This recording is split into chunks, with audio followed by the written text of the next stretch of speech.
1 year ago today, the world watched as white smoke billowed from the Vatican chimney, signaling the election of a new pope. Cardinal Robert Prevost then became Pope Leo XIV, taking over as the leader of Catholics around the world. Questions swirled about how he would take on the role. Joining us now is Father Thomas Massaro, professor of moral theology from Fordham University. Welcome. Glad to be with you, Mary.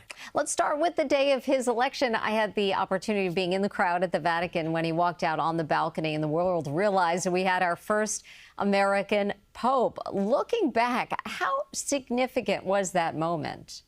Well, first of all, Mary, I'm jealous of you. I was stuck here in the Bronx teaching classes that day. But of course, we all remember where we were last May 8th, or 365 days ago now. Well, of course, the most surprising thing about his election was the fact that he is an American citizen. And so people immediately speculated, what does this mean? What were the 133 cardinal electors thinking about appointing a pope from the same country as that is the superpower in the world? Nobody thought that would ever happen.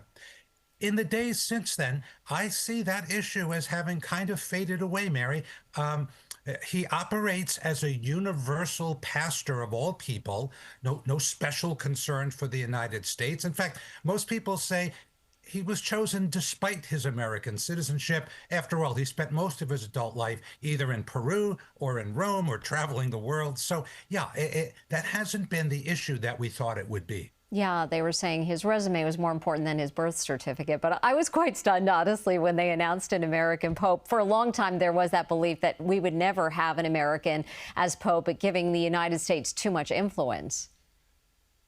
Yeah, that's correct. And another significant thing about the Pope, and most people who are outside of the Catholic circles don't realize this, is he is not just an average priest that rose through the ranks of the diocesan priest ranks, bishop and cardinal, etc. He is a member of the Order of St. Augustine, the Augustinians.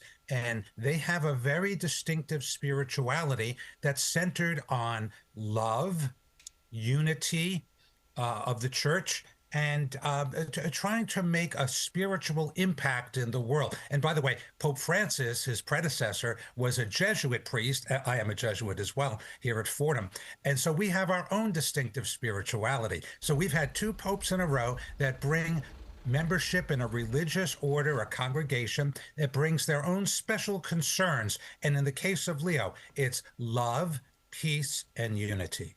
We were just looking at pictures of Secretary of State Marco Rubio visiting with the Pope, and we've seen Pope Leo be outspoken against the war in Iran. Tell us about how the Pope is taking on this role. Yes, the important thing to remember about any pope is, first of all, he's a pastor. He's not a politician. He's not a partisan of anybody. Any pope will stand up for values, and in this case, the value of peace over the threat of war.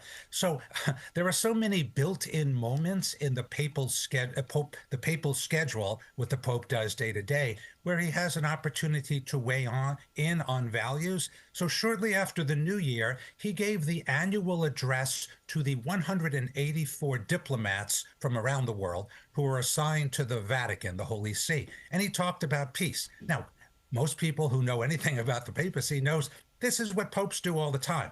But of course, the Trump administration took this as a criticism of what was happening in Venezuela, what was about to happen in Iran. And so it got painted, the difference between war and peace got painted in partisan or political